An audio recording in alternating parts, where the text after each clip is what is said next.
everybody. We're back again. My buddy Eric Howerton. What's up, Mark? Got a smile on his face. Yeah, because I know that the pre-show talk that we've had.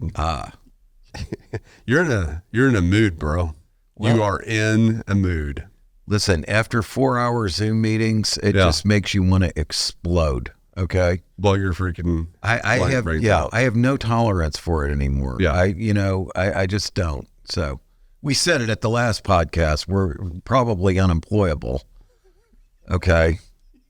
That's so true. I think that's the reason we were able to do a podcast without fear. Exactly. Thank God the U of A employs me and pays me benefits and all. But that's an environment that allows you to you can express yourself. Yeah, it's the academic freedom that we have. But no, I am fired up today, and this is another episode of Big Talk About Small Business.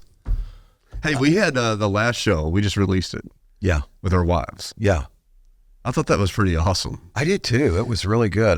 I thought we came up with a lot of really good stuff. We tackled a lot of important issues. The most important thing I felt like I learned, which was when I watched the video. Yeah, I was like, my wife is so much better looking than I am. She is good looking. I mean, deny. And she sounds good too. Yeah, she does. She's better than me. Yeah, I thought the same thing. Yes, your wife is definitely better than you too. I look like Carl Malden. Okay. My nose is so big that it freaking blew me away. You know, it's like... I think it's the angle of the camera, man. Over time, your nose just grows. Your nose gets bigger, your ears get bigger, everything else gets smaller. Well, the male species, we're just not... We don't age that well. I mean, honestly, I don't think... Do you take care of yourself, though? Oh, absolutely. What do you... I mean, of course I do. Do you?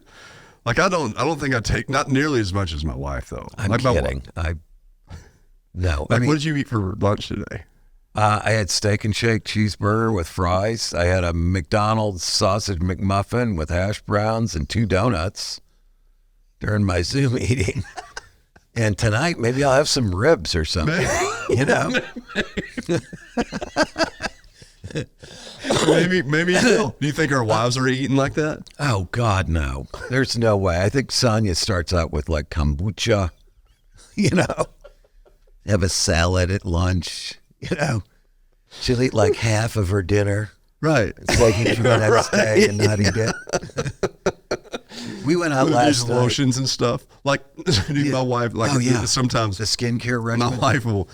We're going to get ready for bed, and she's over there, and she puts on chapstick, right? And I look over and I go, and I'm like, this is what happens to me sometimes. Like, please, God, can I have some of that? Because my lips have been chapped for like 3 weeks, and I haven't put anything on them. No. That's what I'll do. You're a man. I know. And then she'll put some, and I'm like, well, you put it on for me, because it feels so much better. It does. When you do that. Yeah. And then she puts it on, and I'm like, it's a freaking goddamn miracle.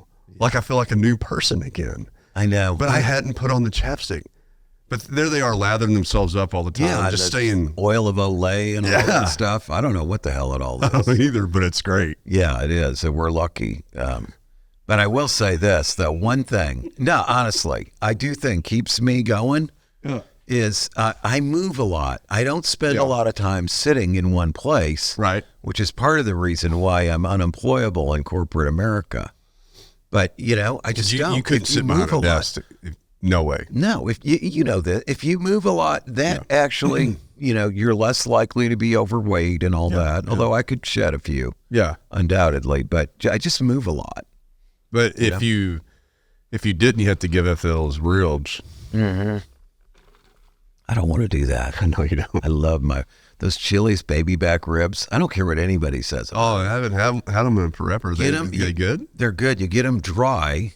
Okay. Which they have a variety of, and then you get that Chipotle, honey Chipotle barbecue sauce.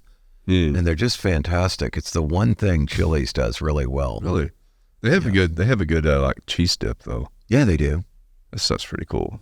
Well, you know, while we're talking about restaurants, I did want to talk today a little bit about some of the mistakes that small business owners seem to be making over and over and over and over and over and over again. Okay. I don't know about you, but I can't go in any business or do business with any business or get involved with any business that I don't see 27 things that could be done better. I mean, True. And some people would say I'm just super critical, but it's not that.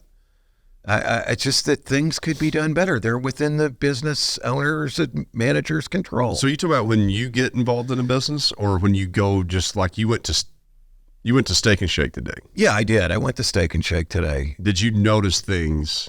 Yeah, as a customer. Look, the guy who owns the Steak and Shakes around here is a good friend of mine, and I really like him, and I think he's a good operator. Yeah. Generally, his Steak and Shakes are more profitable than the typical Steak and Shake, and he gets a lot of attention by their board of directors as sort of an owner's representative. He's a really smart guy. Mm-hmm. But yeah, I mean, it's the typical thing. You go through the line, you order, okay, what do you want? I want a hamburger, no cheese, mustard and onions only on it. Yeah, the guy's like, okay, you want a cheeseburger with ketchup? I'm like, no, okay. I didn't say a damn thing about ketchup. Right. All right? Right. And I said, and I want some salt in the package for my fries. Just throw a salt in the bag. Okay, we'll take care of you. I go through, I get my stuff, I leave. Of course, there's no salt in there. And I get a friggin' cheeseburger. All right. Right. And it's just like an everyday occurrence. I think we all go through this, and it's maddening. Yeah.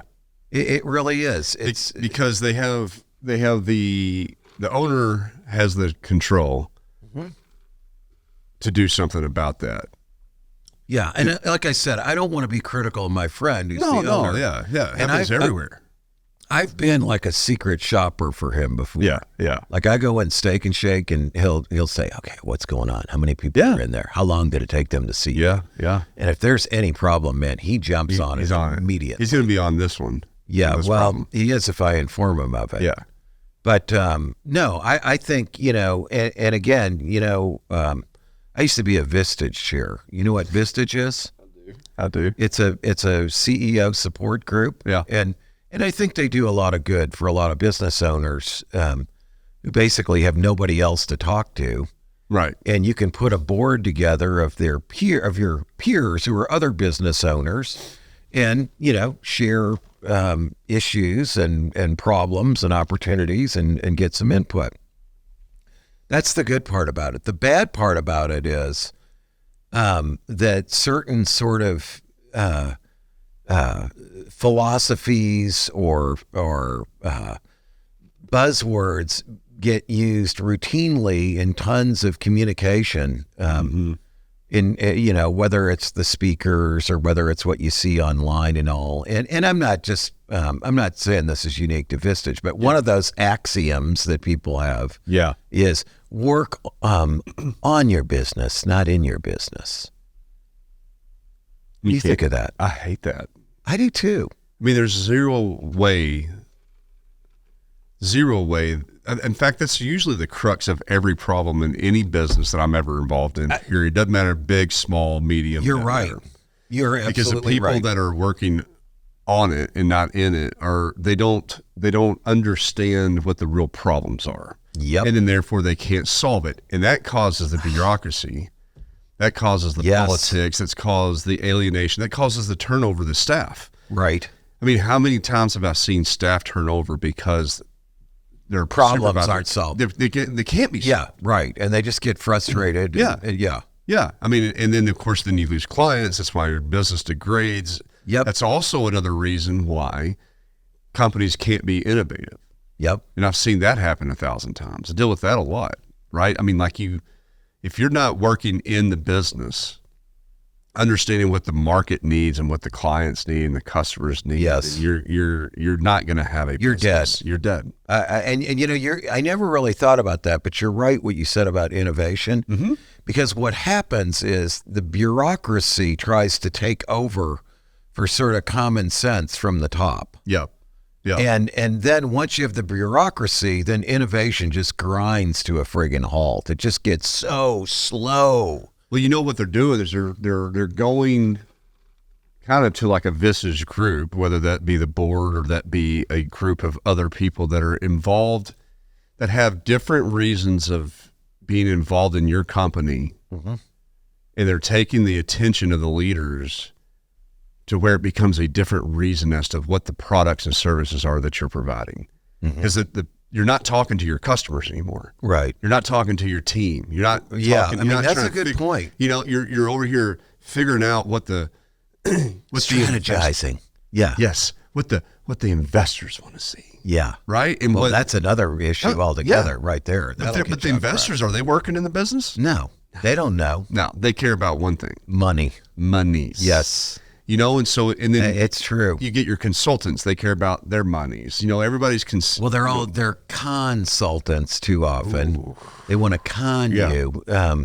They want to tell you what you want to hear because most of them can't afford to lose you as a client. It's true. I like to be an insultant myself. That's nice. Okay, because I'm going to tell the emperor he's got no clothes because I don't need that client. I got lots of other ones waiting to hire me. That was my attitude, at least. Now I'm not doing that. But, yeah. You know, you get the idea. But let's go back to something again. Okay. Let's just talk a little bit about this whole idea of working in your business. I have seen so many small business owners back out of their businesses too early. Yeah. Whether they're buying the mandate of work on your business instead of in it, or they're just friggin' lazy and overly optimistic or in love with their company such that they don't think that they need to do what they really need to do to keep it all going. Yep. Right? Yep. Whatever the reason is, they're not involved enough. What do you think? Yeah, you got to be like, so I like to think of, so we use White Spider, right? It's been a company I've been part of for a long time. And as it's grown and we, our business grew, what I realized is that like I never got out of the business. I never worked on the business necessarily, right? You're a working manager / owner. Absolutely. Yeah. Like, I mean, and I've worker / manager / owner. I tell you what I am is I'm a freaking dog and warrior. I'm going out and getting the business. Right. For the business sake, because there's a problem to fix. I'm relentlessly focused on that problem. Yep. And what I've realized is that over time, that as a business grew, you have to be able to release. Like I agree. I think that there's you can't do everything. Absolutely. As an entrepreneur. I mean, that's another problem some people fall into. Oh yeah. They can't grow beyond 20, 25 people because they can't let go. They can't let go. So there's a maximum span of control. There's a perfect navigation of that, and you can't do one way or the other. And so how you play that middle line, what I learned is that like, as things developed out, there's definitely a lot of things that other people are good at. And that's finance and all these other types of things, HR, legal, whatever it might be. Allowing them to take that over without feeling insecure or that I was not valuable anymore to the company. Yeah. But then at the same time, staying in the business and knowing what I was really good at. And so I think in my experience and it still is today, what I'm really good at is working in the business in a very specific area that's providing incredible value back to the company. Yeah. And that everybody in this company needs to be working in the business. And I think we actually developed a culture like that at White Spider. I don't disagree with you. I mean, you got to do what you do best. Yeah. But it does take a team. You can't do everything. So you've got to be willing to delegate with certain and let aspects. Go and trust that. Right. What you need is other people that are working in the business. Yeah. And so I was fortunate, like both my co-owners were all 100% in the business. We were never working on the business. Right. Once I hear working on the business, I think, oh, you're playing at business. Yeah. You're playing at it. It's like a game to you. Well, and I think a lot of people instead of a serious endeavor. Yeah. I mean, like they think that business can become it's like a homework assignment or sort of side project. Yeah. Especially if you've worked and you've been employed somewhere. Yes. I've seen this happen to a lot of these folks that have been employed and they've been done really well, made good money, and then they go out and then they invest into a company, and then they don't want to be the manager. They don't want to do all the day to day. They want to be an investor. Right. And they can't do it right. I mean, it sort of came up in our discussion with our spouses. Yeah. You know, we talk about work-life integration, this whole idea that you never really totally shut down, that, you know, there are times you're going to do personal stuff during the workday, but then there are times you're going to be responding to calls, emails, texts, crises after work, right? Yep. If you think you can just divide it up and say, this is when I work and this is when I don't work, and you're the quote owner of the business because maybe that's the way you did it in corporate America. I don't know. It isn't going to work. Yeah, the reality is that business is absolutely crazy and chaotic and complex. Yes, it is. And full of all kind, nothing but a big ball of freaking problems, and you get left and hook, right hook. Yeah, absolutely. Because the problems are in all that stuff, right? Right. But I mean, like, you can't, it's not something that can be compartmentalized. Yes. Business cannot be. And I think that's and when I said investors earlier, like this, the problem with that thinking is that if you do invest in something and you put your money in it and you're not in the business, you just made a very potentially bad investment. It's like possible. It's going to bite you in the butt. It could work out. Maybe there's other people that are doing it all. And you're just a minor player in the providing capital. I mean, it can work out. I mean, I'd still rather invest in those companies than I would the public stock markets where I don't know a damn thing about what's going on, and somebody always knows more than us. Yeah. Always. Agreed. Okay. But yeah, I hear what you're saying. I mean, I think I just want to go back though to what you're saying. So you got to be good at doing something in the business, right? And you got to part with some of the things that you do that maybe you're not the best at or don't want to do, and get other people doing those well. But I also think as a business owner, every so often, on no specific schedule or particular, you know, I'm not going to say now once every 2 weeks, blah, blah, blah. No, but you do need to just like periodically inject yourself into some areas of the business that maybe you don't normally work in, just to see what's going on. Yeah. You know? That's a good point. Yeah. Were you at Zweig Group, or Zweig White it was at the time when you worked there with me, after we got the company back and we found out that the customer service inbox was not being monitored? Do you remember that? Absolutely. There were like hundreds of leads for consulting jobs. Actually, I remember specifically you sitting there listening to it over all these messages and just watching you get more and more fired up. It just like the minutes that millions of dollars lost. It was due to the absolutely stupid and completely avoidable thing, like somebody leaves or gets fired or whatever, and nobody bothers to find out where that's going. Right. And it just is maddening. I mean, so yeah, I hooked myself up to the customer service inbox, and we had a system so I could, if I dealt with it, it was out of there. Yeah. And it was just an eye-opener. I saw so many different problems and complaints. Why do you think that happens, though? Like, how does something like that happen? You know, I think that, because I remember you doing that, right? And then you actually taught me about jumping into nooks and crannies of the business, and specifically, like, very important things. And you know, that's a hard thing as an entrepreneur, right? You got a million things to be focused on, but what are the ones that you need to go probe into, make sure that there's not a fail going on right there. Yeah. And you taught me through that day, like, how can there be such a fail? And it's such an epic one, but you turn around and there's not anybody that was responsible for it necessarily. Right. Exactly. Or they left the company. Right. And so therefore it falls. And it's no one's fault all of a sudden. Yeah. But it's your problem. Right. It's your fault if you're the owner or the manager. Totally. Okay. It's your fault. 100% your fault. But that's scary to think. So how do you, why don't you educate us? Because I think that this is one of the lessons I learned from you. Where do you look for those, like, where are the important things to look for? I'm not sure. I mean, they're all over. Yeah, I mean, things that deal with customers. Yes. Okay. I mean, that's probably the number one thing. That's it. Anything, you know, the whole idea, one of the things, You know, people always say, oh, I didn't learn anything and got my business degree that helps me as an entrepreneur. I want to say bullshit to that. Yeah. Okay, because I remember I had a textbook, a small business management textbook, and one of the ideas in that book was all about customer touch points.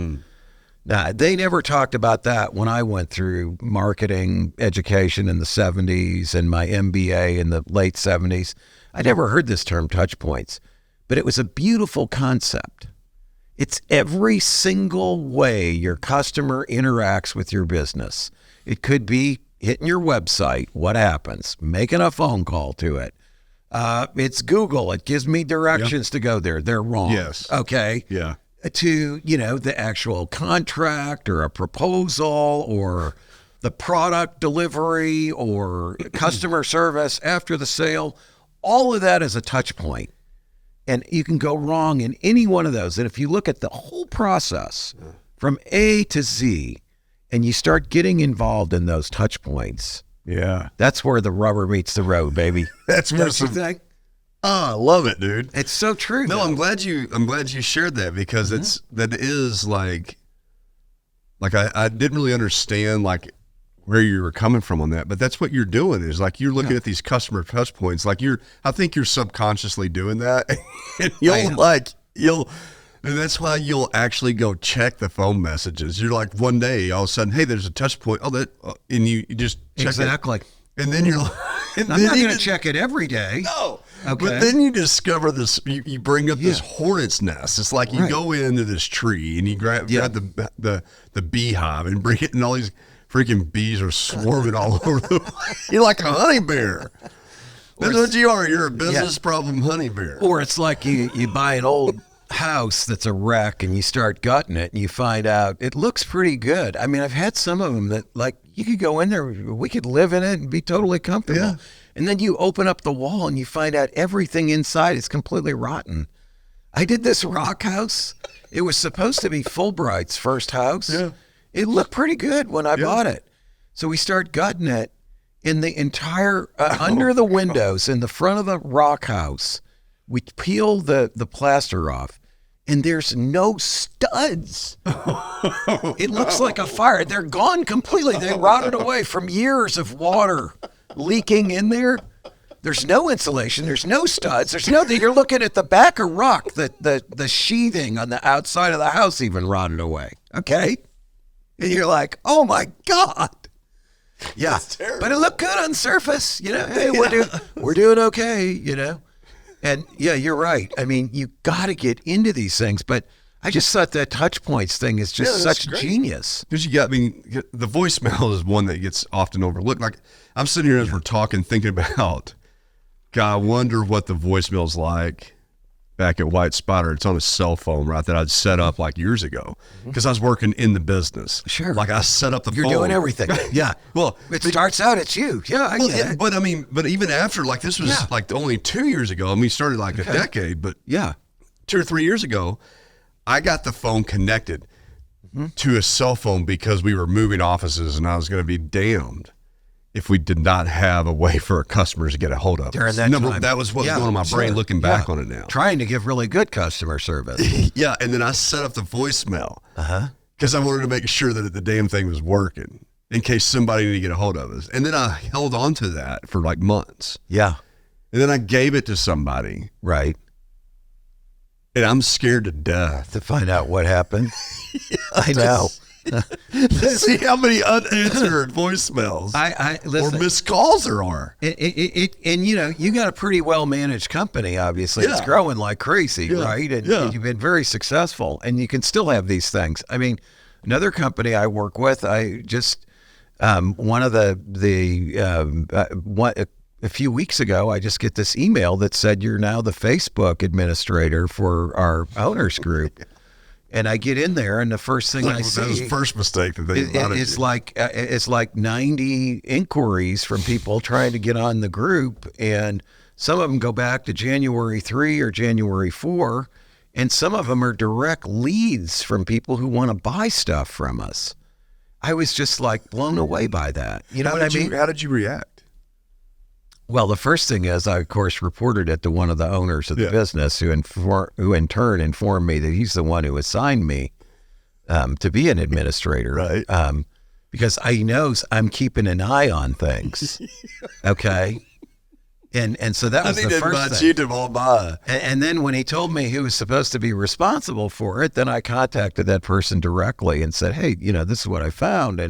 And what I found out is he's like, yeah, I try to help out there when I can. No ownership. No ownership of it. Okay. Now, when I reported that back to the owner, of course, he redirected the guy and said, oh, well, now take care of all those, And I went in there and it's clear. I mean, they did deal with it quickly. Yeah. But I mean, I think it's a very typical problem, don't you? In small businesses. It is. I think it's like that in big businesses. Yeah, too. It is. You're right. Yeah. Big businesses, sometimes nobody bothers to look into this stuff. What I thought was neat too that you were talking about is like even the Google Maps. Mm-hmm. Drives me mad. Who's responsible for that? Who's responsible for that? Mm-hmm. And I mean, you gotta and just as an entrepreneur, I love the discussion though about these touch points and anywhere the customer can be touching in the contracts. What does that say? I got a contract the other day, just like 2 days ago, about something, and there's misspellings and. Right, it reflects really poorly, doesn't it? It does, man. And I'm just sitting there. I'm done. Yeah. Yeah. Yeah, it was terrible. You just totally, and that's a customer touch point. Judge them based on that. Judge them heavily. Yes, and as you should, because your thought is they're not careful. They don't care. They're not, yeah. It's that means that I don't care as a customer. Right. It's every single thing. There's a particular Mexican restaurant in East Fayetteville, okay? Yeah. You used to live over there. Yeah. You might have been to that Mexican restaurant. Do you know where I'm talking about when you want to sit on the patio in the back and you walk through the bar to get there, and the bar is elevated and it's got seats in it, and you walk back through there and then you go down a long hall. It's about 25 feet long. Yeah. And there's bus carts with dirty dishes lined up all the way down that damn hall. So it's I'm going over there, I want to have a nice meal and enjoy myself, and instead I get to look at all the shit from all the previous customers. By the time I get to the door to go outside, I've lost my appetite. Yeah. Absolutely. Doesn't anybody see that?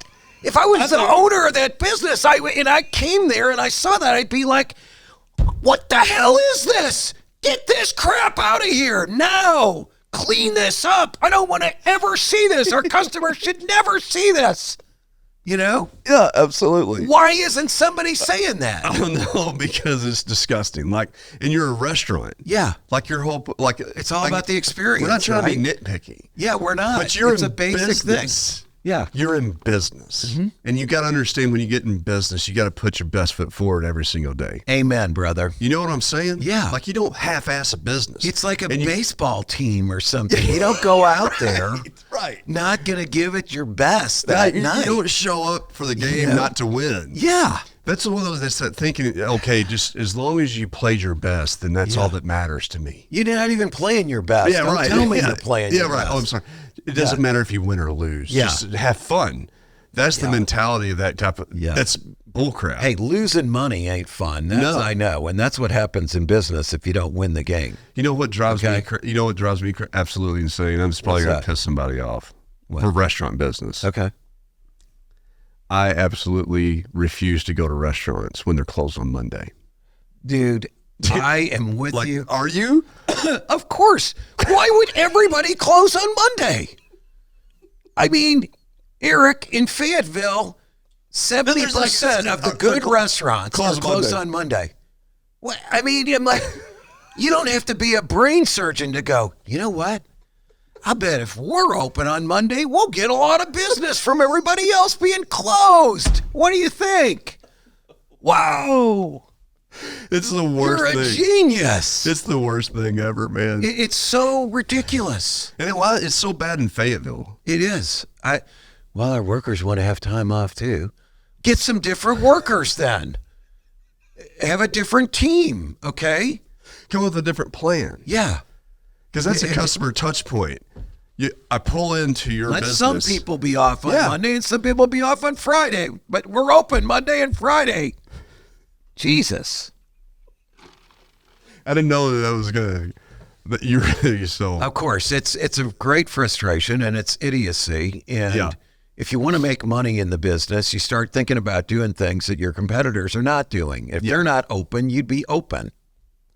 So another thing about being an entrepreneur and getting into the business, is you have to watch out for your team, right?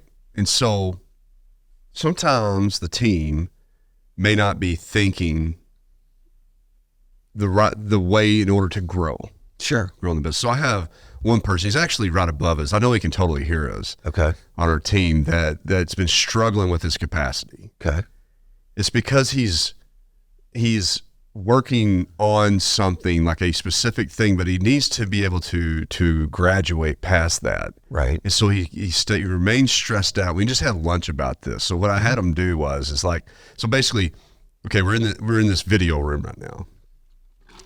Right. Mm-hmm. And so I need him to figure out the process and the workflow to quickly and efficiently get the video production and all the stuff put together and out the door, right? The point of this business. It's a job. You got to turn all this stuff out. It's complicated. You got to have a process. And we know that, like, in order for video podcasting business to win, it's got to be there's got to be value to it. Sure. So you as a customer, if you're paying me, I need to be one of the least expensive, competitively priced with the highest value, fastest turnaround, and be able to do this at scale. Yep.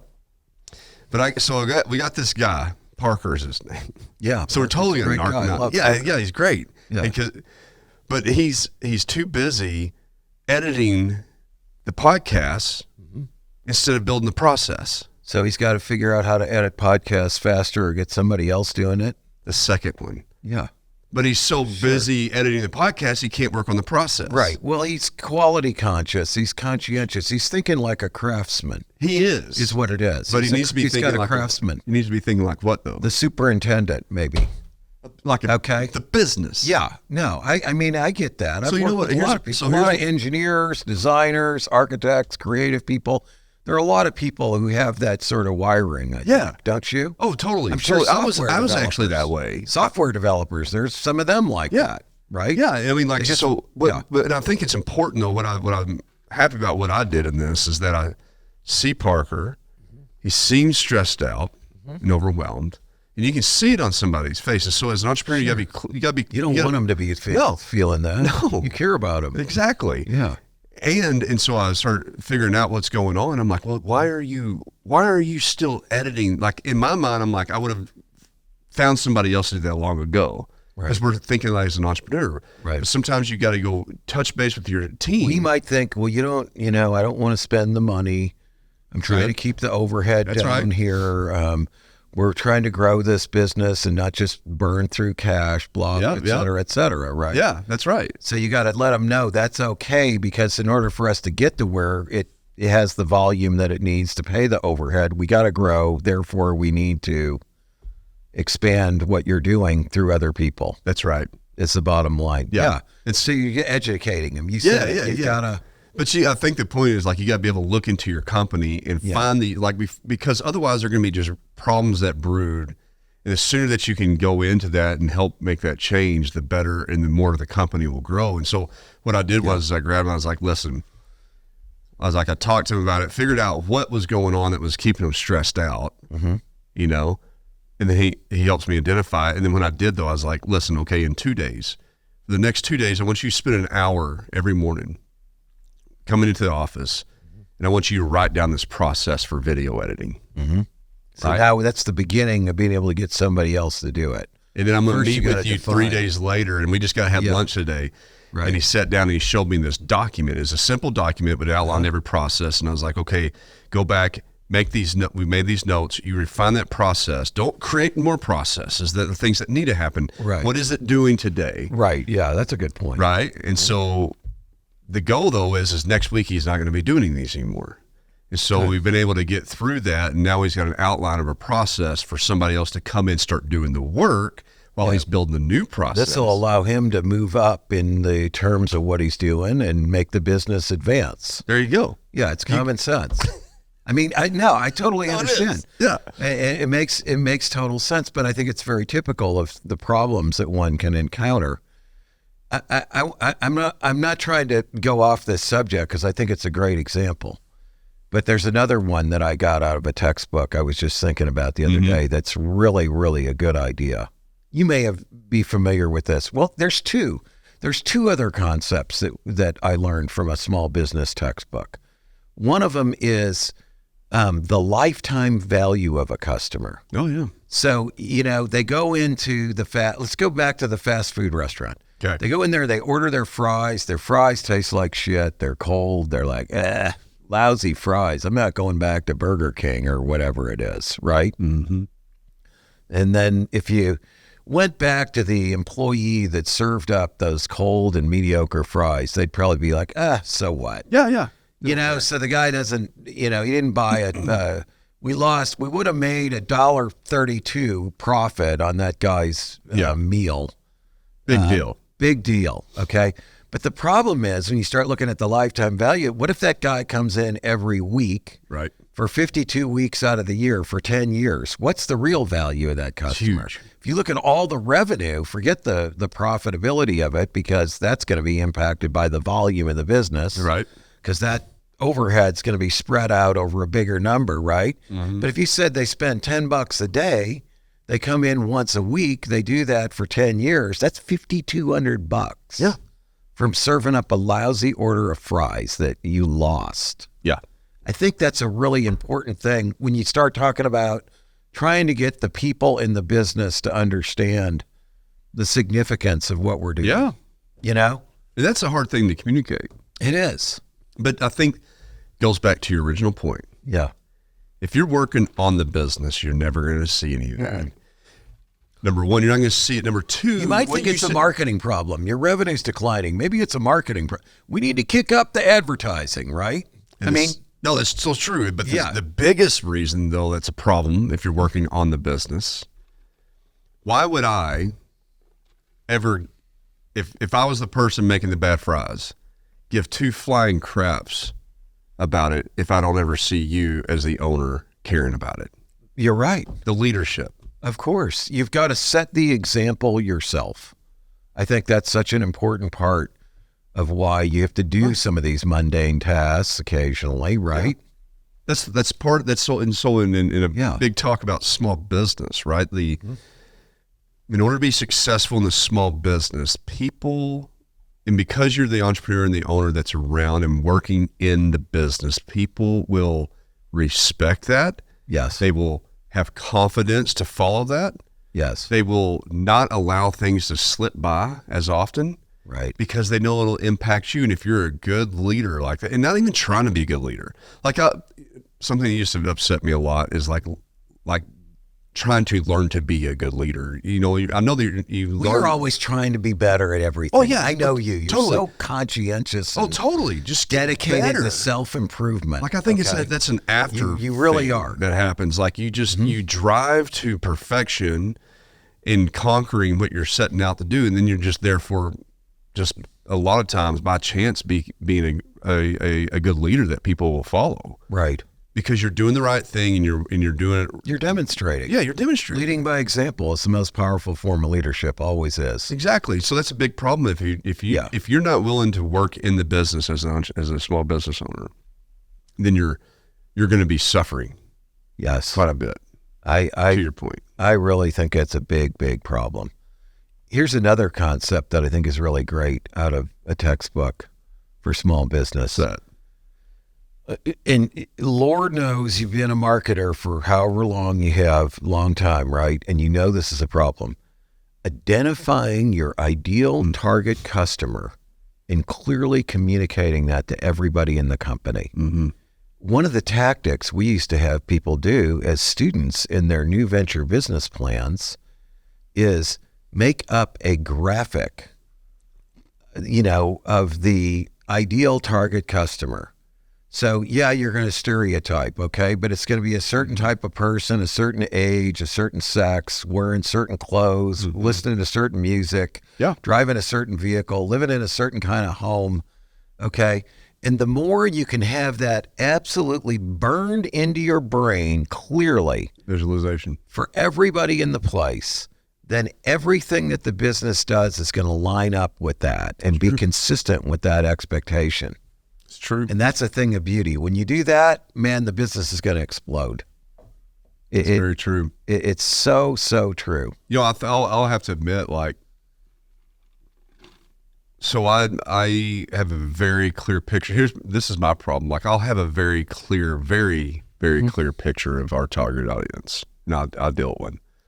But I don't know that I'm doing a good job painting that and sharing that visualization. What you just said kind of reminds me of what I need to do. I mean, like to paint that graphic, because I don't think that everybody understands that. I know. Listen, when you say that, I'm thinking back to myself and all the ways I failed there. Yeah. In that regard. So I used to build a lot of houses, as you know. Yeah. You know, these speculative, total gut to the studs, all new, sell, you know, or new houses. We built some new ones. And I always had in mind the specific type of buyer I was going to sell that to. Like divorced woman in her 40s who's got a small dog, you know, and likes to cook. And I mean, I'm telling you, I'd have a dog washing station. I got a 1-car garage because she's only got 1 car. Really? I've got a craft room for where the other garage bay maybe would be because she likes to do, you know. Really? Yeah. And I'm going to put a kitchen in it that's going to be fantastic where her friends can come and sit and talk with her. And I'm going to have colors that are going to appeal to a woman and not a man. I could go on, but I don't know that I ever articulated that to the workers. Okay. Yeah, that's a problem. It is. It really is. People in there like painting and trimming out. And they're making minor design. They're making decisions on a daily basis for small things that could impact that. Right. And you had to be why am I guarding that like it's some freaking secret? You know? Or is it because I mean, in my case, I'm like, I don't really think about that that's needed to be discussed. I know. What's like to me, it's just no. It's obvious. Yeah, but it's not. You know, and I've been finding out lately in Spiderland, I just kind of went a little bit goofy the other day, got on a big soapbox. Oh, what a tangled web you weave in Spiderland. That's good. That's so good. And I was sitting with folks and we were getting ready for this meeting the very next day. And we had some presentations and some stuff that we were going to show the client when we got there. And it dawned on me in the middle of that meeting, this isn't about what you are going to be presenting. These folks in this room don't even understand why it's important to present any certain things. Yeah. So I go off for literally 45 minutes, recasting fundamental vision. And what I noticed is when I got done, the look of relief and confidence that I had from those folks in the room and gratitude, because I've explained something to them that's never been explained before by anybody in the business. They've been there for a long time. That's a great point. And they were like, literally like, this has been so helpful. Yes. And you know, you gave them perspective. Gave them very much perspective. That they didn't have. You know, what's funny, Mark, is that like 2 years ago or 3 years ago, like I had to, like, that wasn't appreciated because it was smaller then. It was, you know, I was more involved with all the different people. Right. They all hear you. They all heard me all the time doing that shit, you know? Right. But now that it's gotten bigger and then everybody has different direct reports, different departments and stuff. Yeah. That was so much needed. And I think that's something that's important for businesses the bigger they get. As you know, it's different when you know, as an entrepreneur, like if you have a very startup small business versus whatever you do grow a business, like things change on you. Absolutely. You know what? That brings up another subject that's related. You know, I used to work with architects and engineers, right? And what I would find is commonly they're out there giving presentations, sometimes for massive projects, like it's got a $25 million fee, not construction cost, Right. I mean, Just those design fee. Yeah, just design fee. These are big, big jobs, or 50 million or 10 million or whatever. And nobody ever sat down with the presentation team and said, this is the single most important thing to the client here. Okay? Yeah. That this thing be done on the schedule that they have, or that this meet these certain standards, performance standards, or that, this gets design awards, whatever the criteria, whatever. I always ask the client, like, what's the single most important thing that you accomplish with this project? And you better. And I design everything around that. Yeah. It better be common theme throughout the presentation, and you better highlight it. But they don't do that. They do not think, the typical architects and engineers never do that. So you get the structural engineer up there and he drones on about lateral forces and friggin', blah, blah, blah, blah. And then the HVAC engineer goes up, blah, blah, blah, blah, blah. Nobody really is defined. Like the lowest initial cost, the lowest operating cost, the schedule. Yeah. No one bothers to do that. Right. It just blows me away. So it's along the lines of what you're saying, though. People don't understand why, the why behind it. Even like, why is this the customer we're focusing on? I'll tell you another one. I'm sure there's a certain seafood, Cajun restaurant in our town. Mm-hmm. And if you remember it, it's in a 2-story building. Yeah. It's very small. Mm-hmm. It usually does a pretty good business, okay? It's got the restaurant upstairs and it's got the bar on the first floor. Right. And they're not connected. Mm-hmm. So I go in there one time with my ex-wife, and this is years ago, okay? We're going out for Saturday night or whatever it is. We go over there. I swear to you, Eric, 75% of the people in that place were college professors that I knew. They all got their tweed sport coats with the suede patches. Okay? Yeah. The button-down shirts and the brown loafers and khakis or whatever.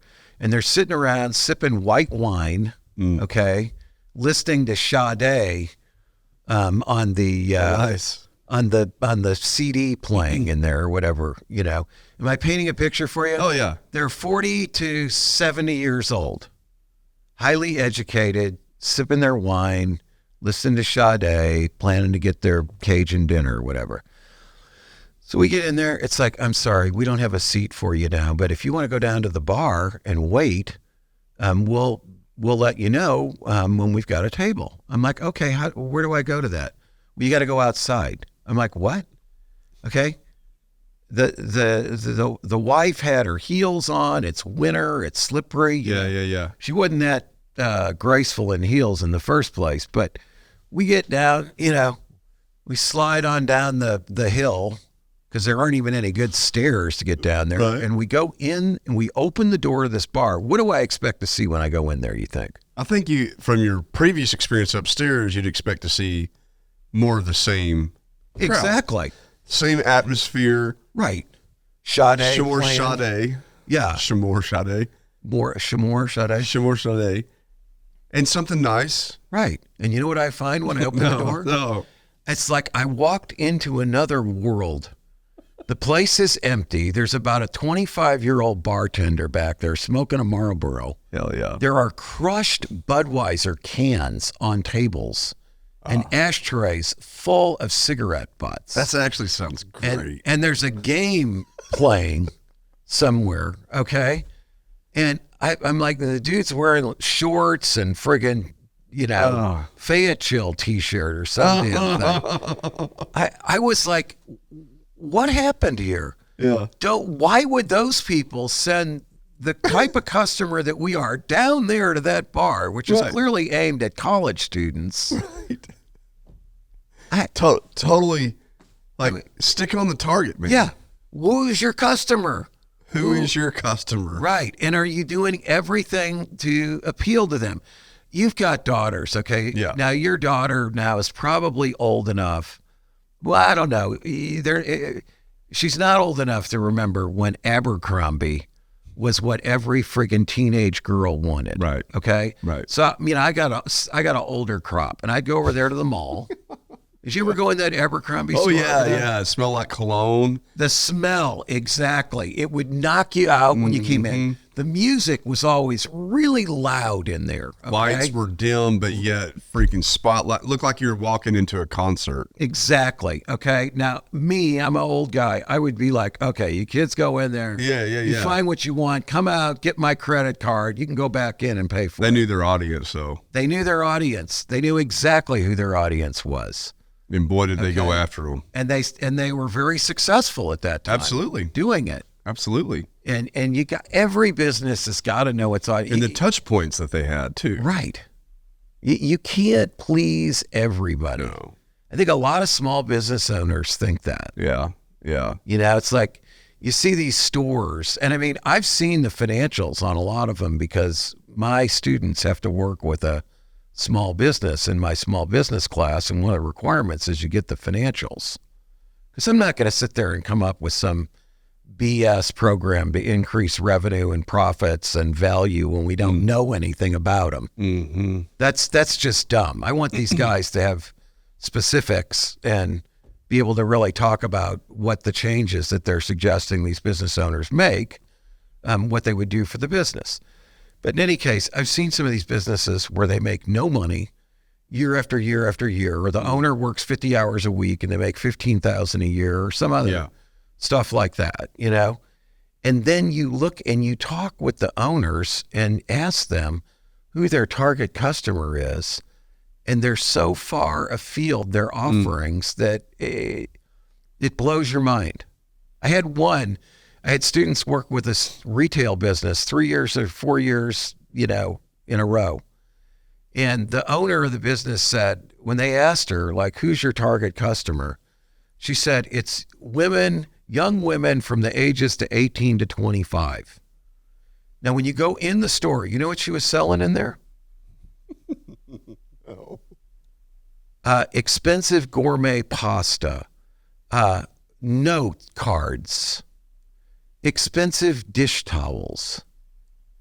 Am I painting a picture for you? Yeah. Is that what 18 to 25-year-old women are buying? No, it's what friggin' 65-year-old women are buying. Okay? And that's what she was, the owner. Yeah. And so then it was even better. So I told my students, I go, okay, now you've got to prove your point to the owner. Because the owner will still argue with you about, I've got what every friggin' 18 to 25-year-old woman wants, when they don't. Okay? Right.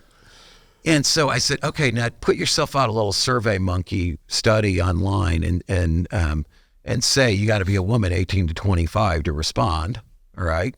And then ask them, have they ever heard of this store? Yes or no? If so, if yes, have they ever been in it? Yes or no? And then if so, have they ever bought anything there? It was fascinating. There were like 200 and some odd respondents. There were like 2 or 3 that had heard of it. Maybe one had been in there and nobody bought anything.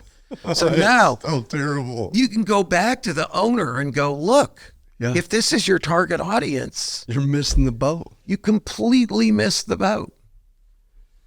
And you can fix that. Yes, you can. You can't be as an entrepreneur or a small business owner you have to be confident. Mm-hmm. But you can't be overly confident. Confident. Right. I know. Like you have to you got to be paranoid, but not overly paranoid. Right. You got to be organized, but not overly organized. Right. You know? But but for real, you got to be able to look at things in the face and know when to, it's funny. It's been a paradox of pushing and pushing, going past the word no and no and no to get a business somewhere it needs to go. Because you're so confident about it, but not so ignorant that you shut down a business that doesn't work. Yeah, or you can't change. You can't adjust your target. You just cannot adjust. Yeah, I mean, it's true. It's a crazy world, which is why we're doing the show, right? I Right. mean, like, because this isn't something that you can just, do and explain. Like, if you ever have people sit down and want to take you out to coffee and get your advice about a business. I go to coffee with people, and I am not exaggerating, 3 or 4 times a week. Right. Okay, with people I don't know, or people I know. And they're hoping from you to give them some great, within an hour's worth of coffee after they spent 40 minutes telling you about their business. Right. And 20 minutes telling me about their background, because I always want to know that, because it helps me understand them. Yeah. Yeah. So that's why, that's a good point of this podcast, though, right? So hopefully, you literally need to have hundreds of episodes with all kinds of different scenarios. Yes. To start to get understanding about what you're about to walk into with business. Right. And you're not going to get it all from a seminar. It's not all going to be a catchy program. Right. We don't have any great buzzwords to define all this. There's no pro forma templates that we have lined up for different industry verticals. Yeah, no kidding. For you to download and launch your new business off of. Right. I think that's, this whole idea, of planning versus responding to the market, I think is a really interesting one too. Maybe we need to tackle that on a future episode here. Yeah. Like, are you an opportunist, or are you like a big planner who's going to make something out of nothing? The opportunist sees these opportunities and just jumps on them. Boom, boom, boom. Yeah. They cast sort of a wide net of options, but then they select the ones that they think are best. Yeah. As opposed to, let's plan every single detail out on this thing and so, I'll answer you on my side. I'm definitely the opportunist. I am too. Well, you clearly 100%. are, because you totally changed your business direction. Absolutely. Like multiple 180. times. Just yeah, that's responding. Have we not done that? Look, there was, you got to go for it, man. Right. Carpe diem, bro. Like if you have something in your face, you have to go get it. I thought it was interesting, though, like your wife was talking in that last podcast about how, she's perfectly happy. Now, she's got a good job, okay? She's a nurse practitioner. They're highly in demand. There's a huge shortage. There's not enough doctors. She's always going to be she's got a master's degree. She's always going to be able to make a living, right? Yeah. So maybe she's not as paranoid as like a middle manager working for Megacorp who could get fired at any minute due to no fault of their own. Sure. But she also said, I know if I make this much money for the rest of my life and I can have a nice house and provide for my children, I'm totally happy with that. Yeah. Why do you need more than that? Didn't she say that? She did, dude. Yeah. It's definitely, It's not even a matter. This is what I can't totally explain it. Yeah. And maybe you can, but it's like, why? Because I can have it. Because I can do it. Why? Because I can do that. Yeah. Okay. It needs to be done, damn it. Because that problem and needs to be solved. nobody else doing it. Exactly. And nobody, it doesn't have to do necessarily. You don't need a bigger, you've got was that a 3,500 dually? Yeah. You don't need a 5,500 dually or whatever. It'd be cool. I know, but I want a dump truck. You're not thinking like that, though. But you see this problem, or you see this opportunity, or you see, God, I could fix that, or yeah. And that's what motivates. Oh yeah, it's totally. not just to have more. No. I'm actually not motivated by money, really whatsoever. Yeah. I'm really not, and I never have been. Mm-hmm. And I think that's. I was actually talking about I'm not really either. Somebody the other day. I wasn't even motivated about being a business owner or an entrepreneur or any of that stuff. It was about, there's this problem at Walmart. Yeah. That to me is so blatantly stupid obvious that needs to be fixed. Right. And it's such a big problem. It's such a big damn problem. Right. It's not ever going to go away. Yeah. They got to win the war against Amazon. They got to. Right. That's everything's that's the elephant in the room. Yeah. It's Amazon. Okay? And it's so simple. It's content. Content can't go away. Nothing else can create it. Someone's got to fix this. Yeah, it makes total sense. And you I will make die. inroads in a really big problem like that. There's a really big opportunity. And it's not even about calculating how much money's behind that opportunity. Yeah. It's about the freaking problem. has to be fixed, and why is no one solving it? Yeah. And I know how to, I have an idea on how to solve it. I don't know a hundredth of what you know about this issue. Yeah. Online marketing, Walmart, all that. Yeah. I don't know a hundredth of it, but I do know this, okay? And look, I love Walmart. I got a tremendous respect for the company. I'm not anti-Walmart at all. Me neither. Because they are innovative. They are constantly reaching out, pushing the bounds to do things better and better, and they've shown that they're very flexible and very adaptable. Oh, yeah. As a big company, biggest company in the world, Dude, I guess. Yeah. But that said, with a but, is I still think Amazon's easier to buy shit from. Oh, yeah, online. totally right now. And why? Totally right now. But I've said that for as long as Walmart.com is existing. Content. The reason's why, content. Why can't Walmart, with all their resources, I'll tell you why. be as good as Amazon Because and just destroy them? it's the difference of how they started their business. So Amazon has the same exact problem and barrier as having a brick and mortar store and infrastructure. That's why they can't get They into can't do that. brick and mortar. Because it's a whole different ballgame. They're missing the fundamentals there. Walmart's missing the fundamentals, or has been, with a digital catalog that's chock full of good content, with suppliers and sellers that get into that catalog and fix those product detail pages so that they can gosh dang sell with a touch point to the end customer who's trying to buy it online in a digital environment. Yeah. That's the whole missing component to I it. believe you. So they've been That's what severely you're working behind. on, obviously. That's what you've been. That's why you're successful. Right, but the problem that Walmart has had is that none of the suppliers and sellers think of Walmart in that capacity. Right. They just think I can sell 800 million of those through their stores. That's it. And That's I'm all gonna the contract focus. this year. And they're going to pay me 82 cents for each one. Okay. Right. That's it. That's the crux of the problem mindset right there. And you know, I mean, I know a lot of those people. right. I know people that have and those even businesses. at the suppliers and sellers standpoint.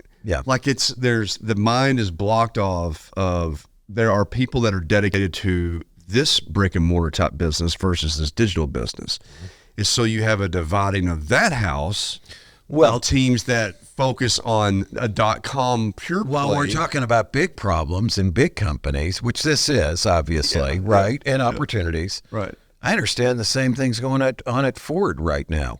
Yeah. The electric vehicle division versus the internal combustion is like a war inside Ford. Ford's throwing all these resources into electric, but it's not making any money. The internal combustion guys are saying, we make all the money for this place, okay? Yeah. But obviously at the top, a decision was made. We've got to be viable as an electric vehicle maker. Right. Okay? It means that maybe they don't make as much money over there. Maybe we do have to throw extra resources over there, blah, blah, blah. But they can't seem to get that, like, in through the organization. Yeah. It's a hard one. I mean, could it be? We're not saying the internal combustion people aren't important. No. Right. That's the thing. As soon as you do that, it's like, whoa, what? We're not important. We make all the money in this place. Starts dividing the house.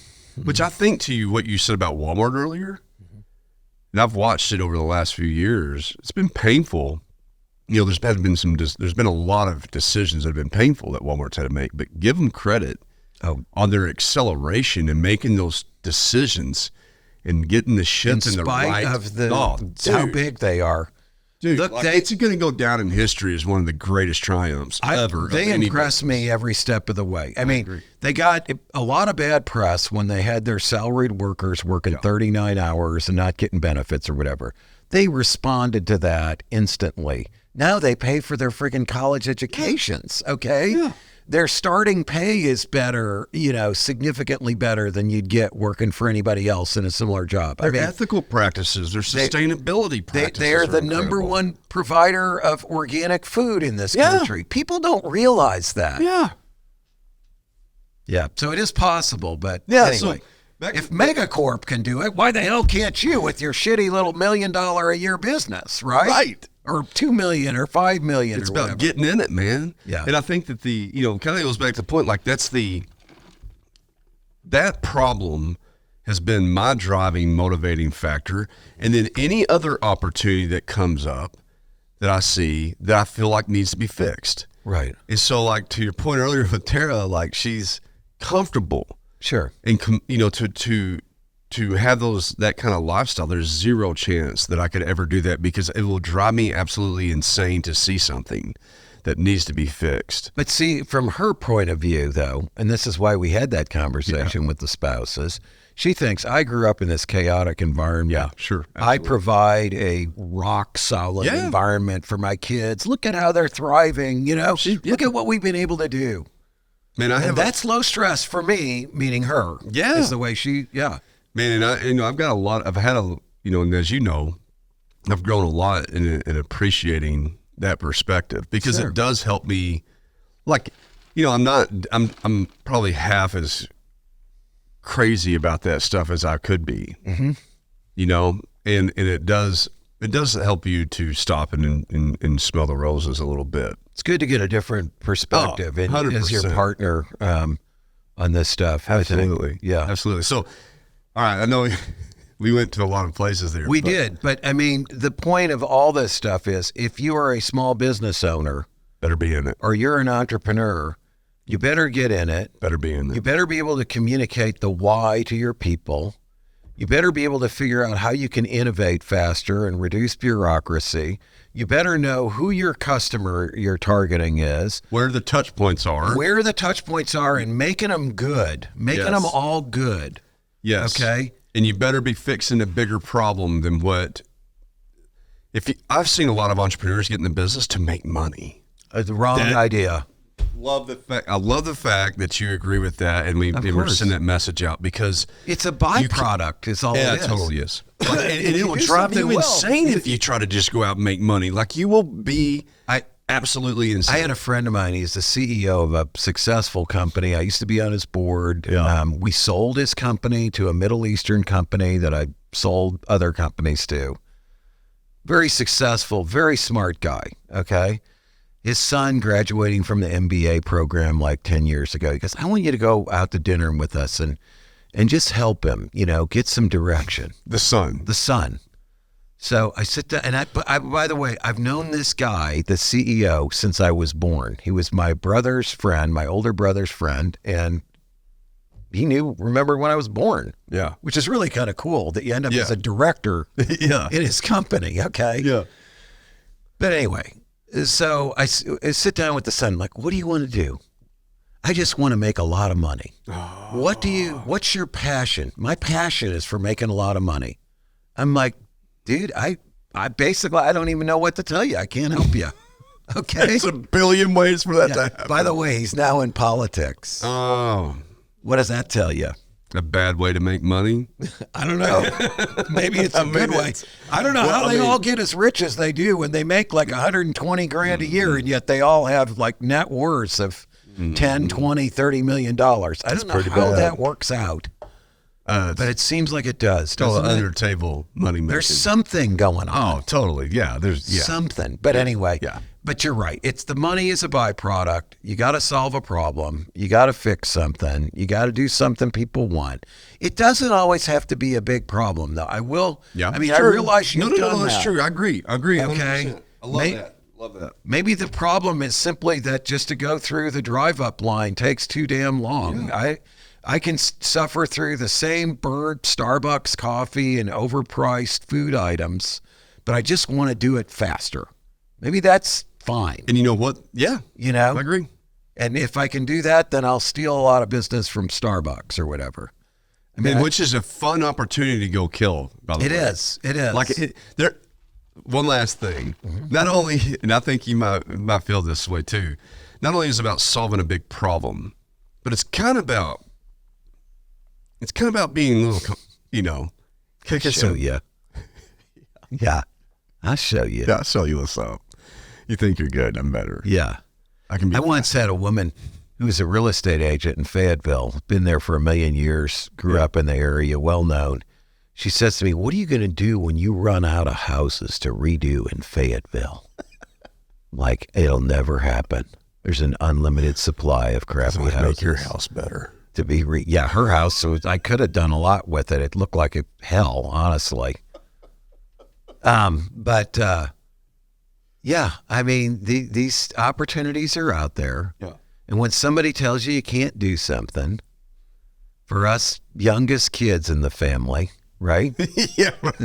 we're going to show them we can do it. That's a good point. Yeah, I keep forgetting the part.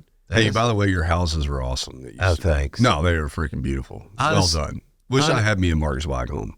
Dude, I don't even live in a Marcus Weig home now. I live in an old 1900 house that needs like a million things, okay? I mean, it's like it is the irony of that. After all the houses I owned and redid, and then what do I end up in one? It's like super energy efficient, built 1900. The floors are sagging and bagging. I just got a $700 electric bill. I mean, it's like the doors. Some of them, like the doorknobs, are falling off. It's what? Are you serious? This is dude. I am dead serious. It's a really cool house. It's got a great lot. It's a great location. It looks great on the outside. We did a lot of work to it. It looks fine on the inside. It's comfortable. It's just not important to me at this point to make everything perfect anymore. Yeah.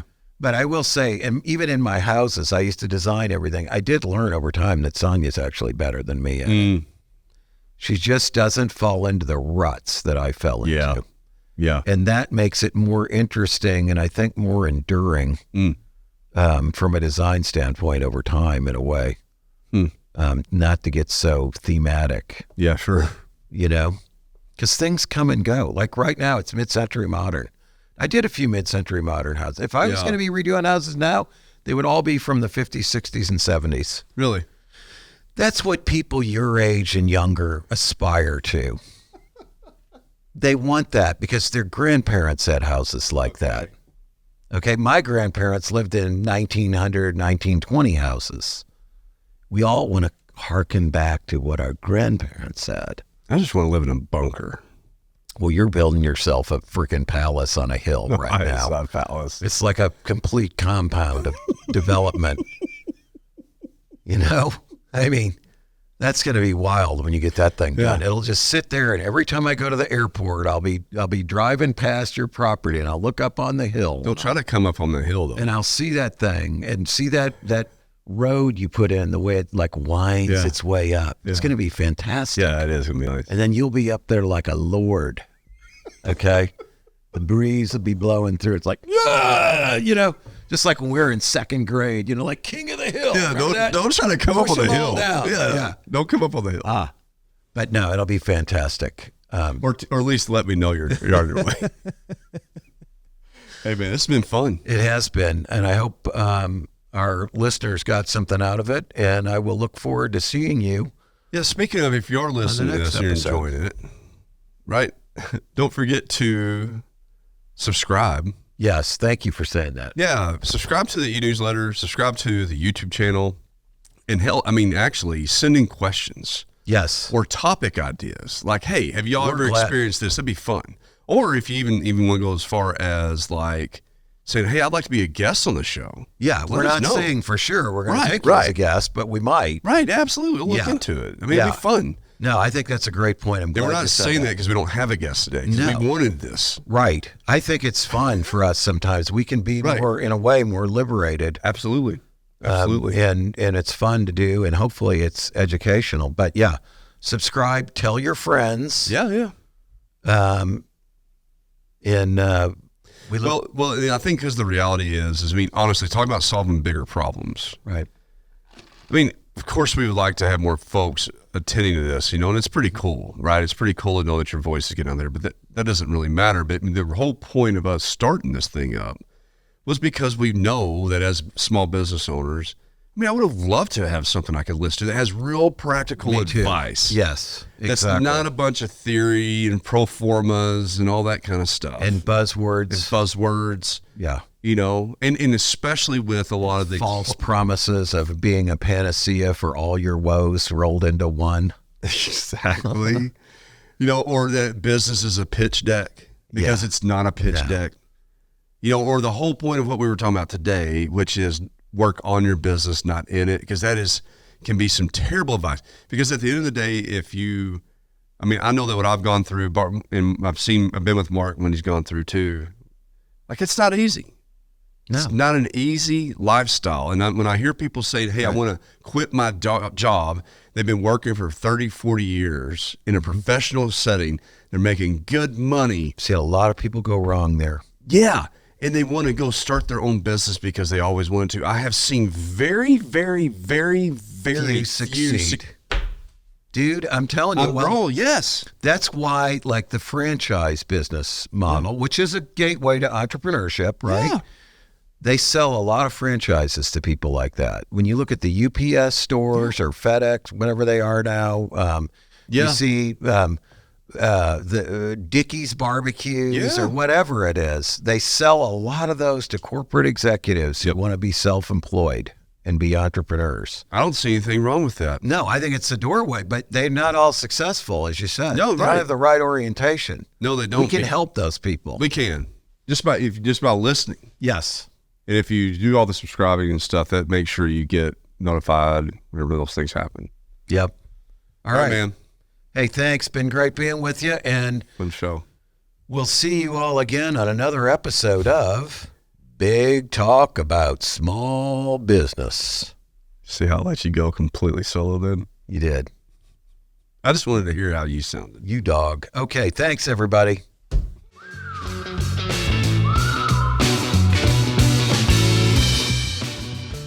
Thanks for tuning into this episode of Big Talk About Small Business. If you have any questions or ideas for upcoming shows, be sure to head over to our website, www.bigtalkaboutsmallbusiness.com, and click on the Ask the Host button for the chance to have your questions answered on the show. Stay connected with us on LinkedIn at Big Talk About Small Business. And be sure to head over to our website to read articles, browse episodes, and ask questions about upcoming shows.